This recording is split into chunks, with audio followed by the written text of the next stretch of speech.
na-akwakọrọ ya nọ na ọfụna nke onye anyị. Ife ndị dị etu afọ na-eduba mmadụ na-ebighị ndụ mmadụ iwere onwe ya ka ọra. Eleghị anya nwaanyị ya dị unu gotere ọgbatumtum afọ a na-ewunu, ọ pụghị anya dị gị ya egote ya. Ọ bụghịkwa na ọgbatumtum kọrọ unu n'ụlọ, ị nwere nke iji akpagharị, mana maka ifi na nwaanyị ya dị unu gotere nke nụ pụtara ọfụ, ọ bụrụgo na egoteghị gị ya ama mbizi n'ụlọ, efe ọ na mmadụ enwere afọ ojuju n'ife o nwere. Mmadụ dị aṅaa ka ị ya afụ ekwentị na-abụ ịtọ ọchịrị ha n'aka na-akpagharị. Ofu ekwentị ị nwere akara nzimozi ịbụọ dị n'ime ya, ịchịrịkwa ịbụọ nke ọzọ akara nzimozi na-abụ dịkwa ya, ọ dị nọ. Ịchịrịkwa nke ịtọ amazim ihe iji ha eme. Ofu ekwentị kwesịrị izuru gị ofu oge, ma ọ bụgodị na ị nwere ha ịbụọ, chịrị nke a na-akpagharị ka o wee bụrụ ka anyị wee tuo gị afa mara anyị sosibe, ka ndị mmadụ mara anyị sosibe.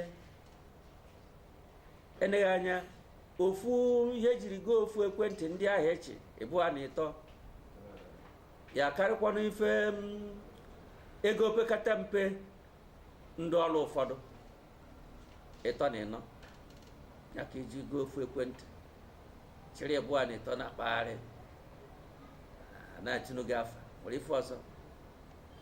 Ọfa ncha bụ amaghị ife ọ pụtara bụ ikpe ogbenye, maka na ife ụfọdụ ị nwere abaghadọghọ gị mkpa n'ọka o wee bụrụ na ị nwere ya. Ụfọdụ ka ọ ga-abụ iruo n'ebe ha na-arahụ, ngwongwo dị na ya adịzi ka ebe a na ụlọ ọnụ ebe a na-apakị ngwongwo, maka na ụlọ ebe ị na-arụ ọrụ kwesịrị na ya afọ ebe a zọdọrọ ọkpa, ikuku adị ya ehuo n'efu ebe ị garịtara. Mgbe ụfọdụ ebusaba ngwongwo ike abụrụ ọnụ ụlọ, oke gbafee ebe gafere ebe isi echufe oke. Ọ gịnị na-afịọ? Ọ ife ọbụla afụrụ n'ilo egote, ife ọbụla afụrụ ebubata. Mmadụ enweghị afọ ojuju na ife onwero, ọ jọgburu onwe ya. Ọ na-emekwa anyị etinye aka anyị ebe aka anyị ruru. Ọzọ anyị ga-amụta na ndụ Jesu Kristi bụ ibu obe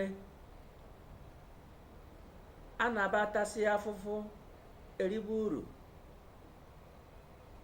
ka eze Etunwunu si ekwu ya n'oyibo, no cross no crown na mma nsụtakwara ya. Jesu ji afụfụ wee gbapụta anyị, afụfụ ka o ji wee zọpụta ndị nke ya. Afụfụ ahụ ka ọ chọrọ ka anyị soro n'ụzọ ya. Ọ masịrị Chukwu na ọ bụ etu a ga-esi wee zọpụta anyị. Anyị ma na o nwere ife nyere Chukwu omume. Ọ bụrụ na Chukwu chọrọ isi n'ụzọ ọzọ dị iche wee mee ka anya n'ụwa dịkwa na mma, ọ pụrụ ime ya.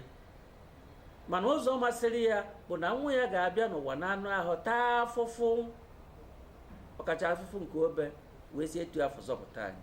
Maka ifi ya, onye kwetere na ya ga-eso ụzọ Kraịst ga-ekweta iso Kraịst taa afụfụ.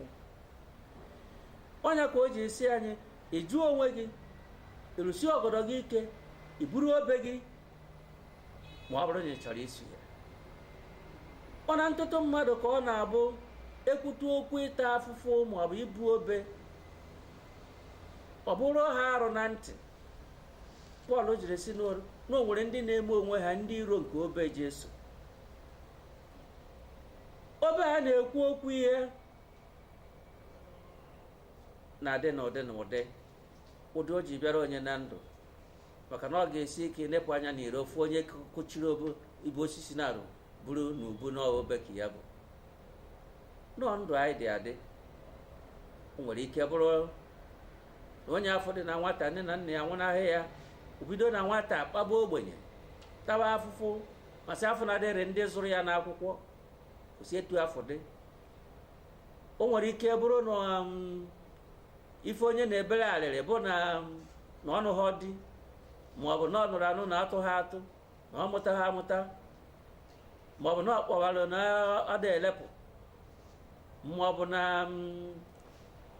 ọdachi ụwa dịka ịmatụ ndị ide mmiri chụpụrụ na ebe ha bi, mebisikwuo ihe ha kọrọ n'ara afọ ndị ahụ agbara aka bido ụwa n'isi. O nwere ndị agha na-anọ na be ha chụpụrụ ha agba ọsọ agha bụrụ ọbịa na be ndị ọzọ, afọ ihe eriri. O nwere ike bụrụ ọya arịrị ya n'ahụ, a na-ebugharị afụrụ isi ya, mgbe ụfọdụ afụrụ ego o ji agwọ. Ya bụ na ọnọdụ ụwa n'ụzọ dị iche iche nwere ike tinye mmadụ n'igbu obe. N'ụdị ọbụla o jiri bịara onye otu Kristi, anyị nereje ese anya mmalụ na afụfụ afọ anyị nọ na ya nwere ike dufie anyị n'ebe anyị ga-eji jụba ekwensu ese. Anyị jụwazie ekwensu ese, dufuo anyị, dufuo mkpụrụ obi anyị. Mana ọ bụrụ na anyị na-edoji ese anya onye anyị na-eze nso ụkwụ ya, onye si anyị buru obe gị sobe m mbọsị ndụ niile, anyị nwee agbamume. Ọ sikwu anyị buru na obe unu ndị niile ibu na anyị bụ butere nụ m ya, aga m eme ka unu nwee ezumike. Oziọma Matiu isi nke 11 usoro nke 28. Ọ gbara anyị ume, unu niile bụ ndị ibu nke ụwa na anyị bụ, bịakwutenụ m. N'ime Jesu ka anyị ga-enwe agbamume, ọ bụghị n'ime mmadụ ibe gị. Ọ bụrụ na ụwa esibere gị ike etu afọ, ọ bụrụ na obe gị akarịa gị ọgụgụ dịka onye otu Kristi, ekwena ka mmadụ ibe gị dufie gị ụzọ. Ọka na mgbe ụfọdụ ọ ga-abụ onye anyị nwere ntụkwasị obi nwere ike tụbara anyị elu, nwere ike idufe anyị n'okwukwe. Chetakwa na Pita jere ịbụrụ Jesu ọgbata ufe, ya bụrụ onye ime ụlọ.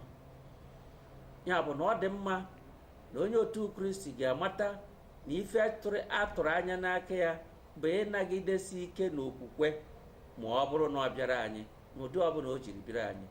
Cheta na Pọl gwara anyị sị na ya ma ntụnata ọnụ n'ife ọbụla ma ọ bụrụ na ọ bụghị n'obe Jesu. Ya na e bụrụ ndị ọ na-adị obe Jesu na-agba ngana, ichegharịa uche n'ụbọchị taa, mara na ịbụ onye otu Kristi bụ onye ga-ebu obe. Ave Maria. Onye otu Kristi bụ onye kwenyelụnụ na-ebipụta ndụ ya niile nkụzi nke Jesu Kristi, ọ kachasị n'ebe o metụtara ịnabata ọnọdụ anyị nke ụwa. Fada, daalụ maka ya bụ ntụziaka. Anyị kene ezinụlọ Ferdinand Alagba Ọsọ ndị si na St. Michael's Parish nke dị na Fege, ndị nke kwado ka ya pụta n'uhuruchi tata. Oge abụrụzi nwanne mmadụ. Ele mgba n'izu ụka ọzọ anyị na ụnụ nke anyị na-arụkwazi Fada Felix Mary Ndubisi nwa Mary nke duru anyị na nkọwa nke uhuruchi taa, ka o kpezere anyị ekpere mmechi. Ụmụnna anyị daalụ. N'afọ Nna na Nwa na Mmụọ Nsọ. Amen. Anyị agbaba na nchedo gị, onye nke Chukwu dị asọ, enenụkwa na ayịyọ anyị n'ebe mba na-akpa anyị, ma anyị na-asọkwa anyị n'ihe a bụ n'ihe dị egwu, biko beri ndị otu na ngọzi. Amen. Onye nwe anyị nọnyere unu, ka Chukwu jike niile gọzie unu, Nna na Nwa na Mmụọ Nsọ. Amen. Ave